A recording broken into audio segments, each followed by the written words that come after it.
வணக்கம். நியூஸ் 18 தமிழ்நாடு செய்திகளுக்காக நான் ஸ்ரீராம். முதலில் இந்த நேரத்திற்கான தலைப்புச் செய்திகளை பார்க்கலாம்.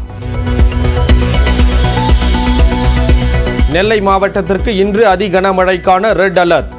நாளையும் நாளை மறுதினமும் தமிழ்நாட்டில் மிதமான மழைக்கு வாய்ப்பு.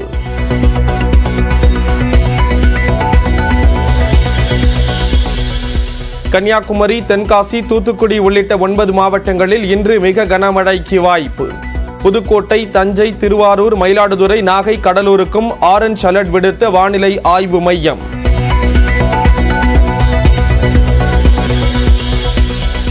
தெற்கு அந்தமான் கடல் பகுதியில் நாளை வளிமண்டல மேலடுக்கு சுழற்சி உருவாகிறது.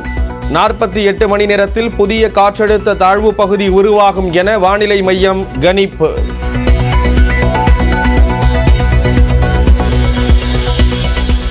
செம்பரம்வாக்கம் ஏரியில் இருந்து நீர் திறப்பால் தாம்பரம், அஞ்சுகம் நகரை சூழ்ந்த தண்ணீர்.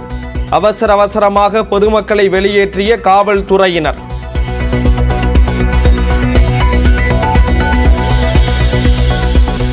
மதுரையில் மீனாட்சி அம்மன் கோயிலை சூழ்ந்த மழைநீர். சித்திரை வீதிகளில் 2 அடி உயரத்திற்கு தேங்கிய நீரால் பக்தர்கள் அவதி.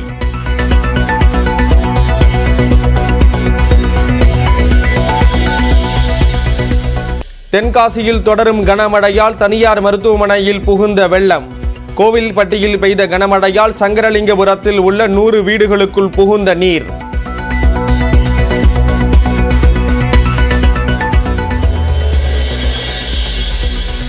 வெள்ளம் பெருக்கெடுத்து ஓடுவதால் செங்கல்பட்டு மாவட்டம் மதுராந்தகம் அருகே சாலை துண்டிப்பு. வெள்ளத்தில் பேருந்து சிக்கியதால் பரபரப்பு.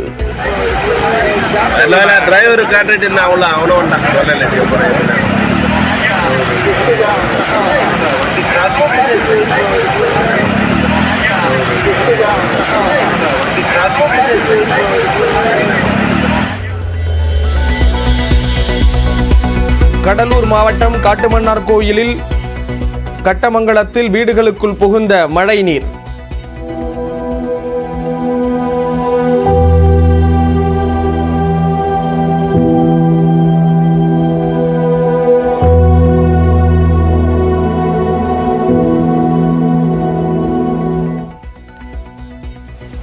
வெள்ளம் பெருக்கெடுத்து ஓடுவதால் சிதம்பரம் மீன் சுருட்டி நெடுஞ்சாலையில் போக்குவரத்து துண்டிப்பு.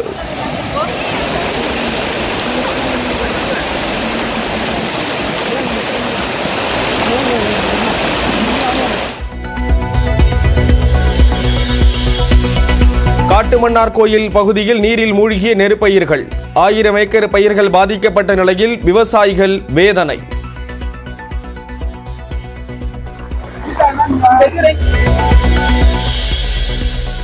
சேலம் மாவட்டம் கெங்கவல்லி அருகே சுவேத நதியில் கடும் வெள்ளப்பெருக்கு. தரைப்பாலம் அடித்து செல்லப்பட்டதால் 10க்கும் மேற்பட்ட கிராமங்களுக்கு போக்குவரத்து துண்டிப்பு.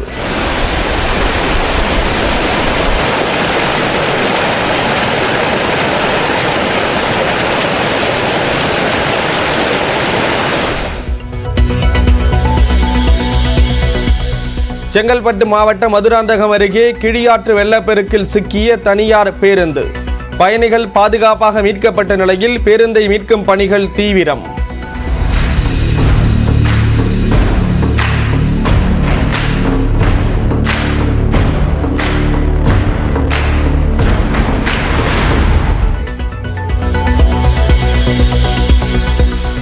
தூத்துக்குடியில் பரவலாக பெய்த மழையால் பல்லாயிரக்கணக்கான ஏக்கர் பரப்பளவிலான உப்பளங்கள் மீண்டும் நீரில் மூழ்கின. 25 லட்சம் டன் உப்பு உற்பத்தி பாதிப்பு.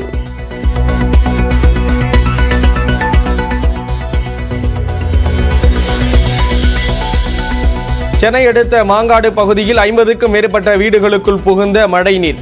வீட்டிலேயே முடங்கி கிடக்கும் மக்கள்.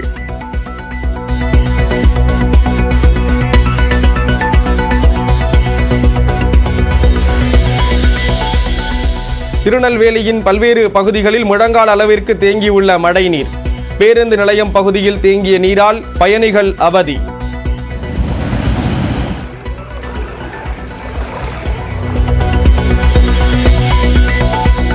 பல்வேறு பகுதிகளில் மழை பெய்யும் நிலையில் எழிலகத்தில் உள்ள கட்டுப்பாட்டு அறையில் முதலமைச்சர் ஆய்வு. மத்திய அரசு வழங்கிய பேரிடர் நிதி போதுமானதாக இல்லை என பேட்டி. எது வந்தாலும் அதை சமாளிப்பதற்குரிய நடவடிக்கை எடுக்க இந்த அரசு தயாராக இருக்கிறது. ஏற்கனவே கொடுத்த நிதி போதுமானதா இருக்கா சார்? போதும். புஷ்பா 2 திரைப்பட ரிலீஸின் போது கூட்ட நெரிசலில் பெண் உயிரிழந்த விவகாரம். நடிகர் அல்லு அர்ஜுனை கைது செய்தது காவல்துறை.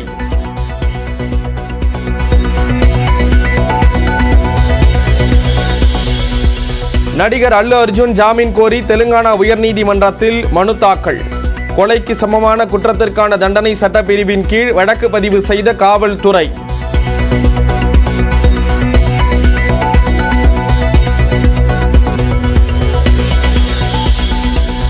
தீப திருவிழாவை காண திருவண்ணாமலையில் குவிந்த பக்தர்கள் கடலாக காட்சியளிக்கும் திருவண்ணாமலை.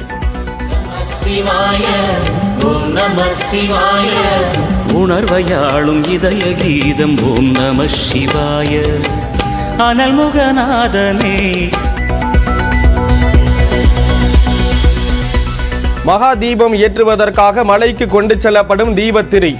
பாரம்பரிய முறைப்படி திரி, கற்பூரம், நெய் உள்ளிட்ட பொருட்களை எடுத்து செல்லும் பருவதக்குள்ள ராஜகுல மீனவர்கள்.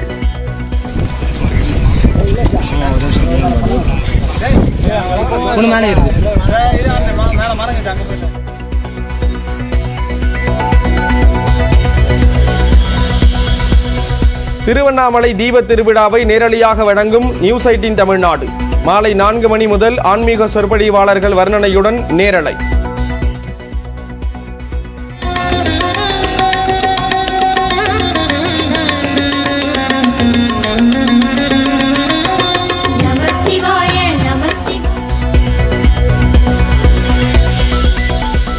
உலக செஸ் சாம்பியன்ஷிப்பில் மகுடம் சூடிய குகேஷுக்கு 5 கோடி ரூபாய் பரிசு. துணை முதலமைச்சர் கேட்டுக்கொண்டதை அடுத்து முதலமைச்சர் மு.க. ஸ்டாலின் அறிவிப்பு.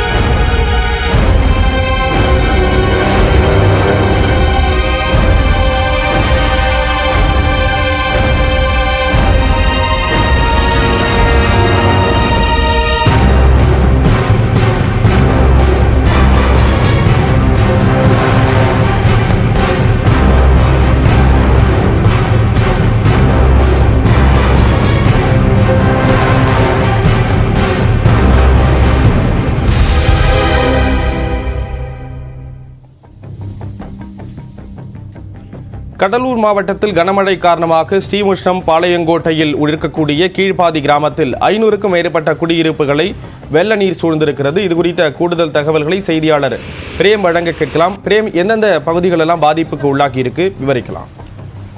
ஸ்ரீராம், கடலூர் மாவட்டத்துல நேற்றிலிருந்து தற்போது வரை இடைவிடாமல் கனமழை என்பது கொட்டி தீர்த்து வருகிறது. குறிப்பாக ஸ்ரீமுஷ்ணம் பகுதியில் 24 சென்டிமீட்டர் என்பது மழை பதிவாகி இருக்கிறது. இதன் காரணமாக ஸ்ரீமுஷ்ணம் பகுதியே தற்போது பல்வேறு இடங்களில் தண்ணீர் சூழ்ந்துள்ளதால் மக்கள் மிகுந்த சிரமத்துக்குள்ளாக இருக்கிறார்கள். நாம் பார்க்கக்கூடிய காட்சி பாளையங்கோட்டை பகுதியில் இருக்கக்கூடிய கீழ்பாதி கிராமம். இந்த கிராமத்திற்கு செங்கால்வோடை வழியாக அரியலூர் மாவட்டத்திலிருந்து ஆண்டிமடம் ஆகிய பகுதியில் செங்கால்வோடை வழியாக வீராணம் ஏருக்கு தண்ணீர் வந்திருக்கிறது. இந்த நிலையில் செங்கால்வோடையில் ஏற்பட்ட வெள்ளப்பெருக்கின் காரணமாக அருகாமையில் இருக்கக்கூடிய இந்த பாளையங்கோட்டை கீழ்பாதி பகுதிகளில் சுமார் 500க்கும் மேற்பட்ட குடியிருப்புகளில் தற்போது தண்ணீர் பெருக்கெடுத்து ஓடும் காட்சியை நாம் பார்த்துக் கொண்டிருக்கிறோம். அங்க இருக்கக்கூடிய மக்கள் தற்போது அதிகாலையிலிருந்து தண்ணீரிலேயே தத்தளித்துக் கொண்டிருக்கிறார்கள். வீட்டில் குடியிருப்புகளில் மழைநீர் என்பது வெள்ளம் போல் இருப்பதால் தங்கள் உடமைகளை தற்போது நிற்கதியாக நிற்கின்றனர். இந்த நிலையில்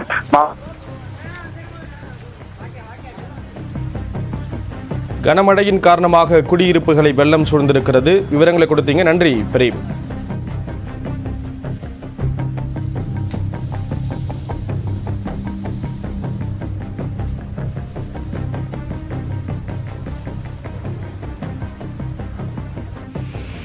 கனமழை காரணமாக பிச்சாட்டூர் நீர்த்தேக்கத்திலிருந்து திறக்கப்பட்ட உபரி நீரால் ஆரணி ஆற்றில் வெள்ளப்பெருக்கு ஏற்பட்டுள்ளது. இதனால் திருவள்ளூர் மாவட்டத்தில் பழவேற்காடு செல்லும் தரைப்பாலம் நீரில் மூழ்கியதால் பொதுமக்கள் அவதிக்கு உள்ளாகி இருக்கிறார்கள். இது குறித்த கூடுதல் தகவல்களை நமது செய்தியாளர் பார்த்தசாரதி வழங்க கேட்கலாம். பார்த்தசாரதி, விவரங்களை பகிர்ந்துக்கலாம். ஸ்ரீராம், ஆந்திர மாநிலத்தில் உள்ள பிச்சாட்டூர் அணையின் நீர்வரத்து அதிகரித்ததை தொடர்ந்து அங்கு 5600 கன அடி வினாடிக்கு திறக்கப்பட்டது. இந்த நீரானது அருகிலுள்ள அந்த வனப்பகுதி நீரோடு சேர்த்து ஊத்துக்கோட்டை, பெரியபாளையம், ஆரணி, பொன்னேரி, லட்சுமிபுரம் அணைக்கட்டு, ஏஎன்குப்பம் அணைக்கட்டு இப்படி பல அணைக்கட்டுகளை தாண்டி சுமார் 16,218 கன அடி அளவிற்கு தண்ணீர் வரும் என்று எச்சரித்த நிலையில் மாவட்ட நிர்வாகம் எச்சரித்தபடியே ஆண்டார்மடம் பகுதியில் உடைப்பெடுத்து தண்ணீரானது ஊருக்குள் புகுந்துள்ளது. அந்த பகுதியை தீவு போல் ஆகியுள்ளது. அதே போன்று சென்னை மாதவரம் ரெட்டேரி பகுதியிலும் உபரி நீர் வெளியேறி வடபெரும்பாக்கம் பகுதி முழுவதும் சாலை துண்டிக்கப்பட்டுள்ளது. தொடர்ந்து திருவள்ளூர் மாவட்டத்தை பொறுத்தவரை ஒவ்வொரு நீர்நிலையிலும் குறிப்பாக புழல், செம்பரம்பாக்கம், பூண்டி பகுதிகளில் தண்ணீர் திறந்து விடப்பட்டுள்ளதால் ஆற்றங்கரையோரம் வசிக்கும் மக்களுக்கு வெள்ள அபாய எச்சரிக்கை விடுக்கப்பட்டுள்ளது. ஸ்ரீராம், தகவல்களை வழங்கியதற்கு நன்றி பார்த்தசாரதி.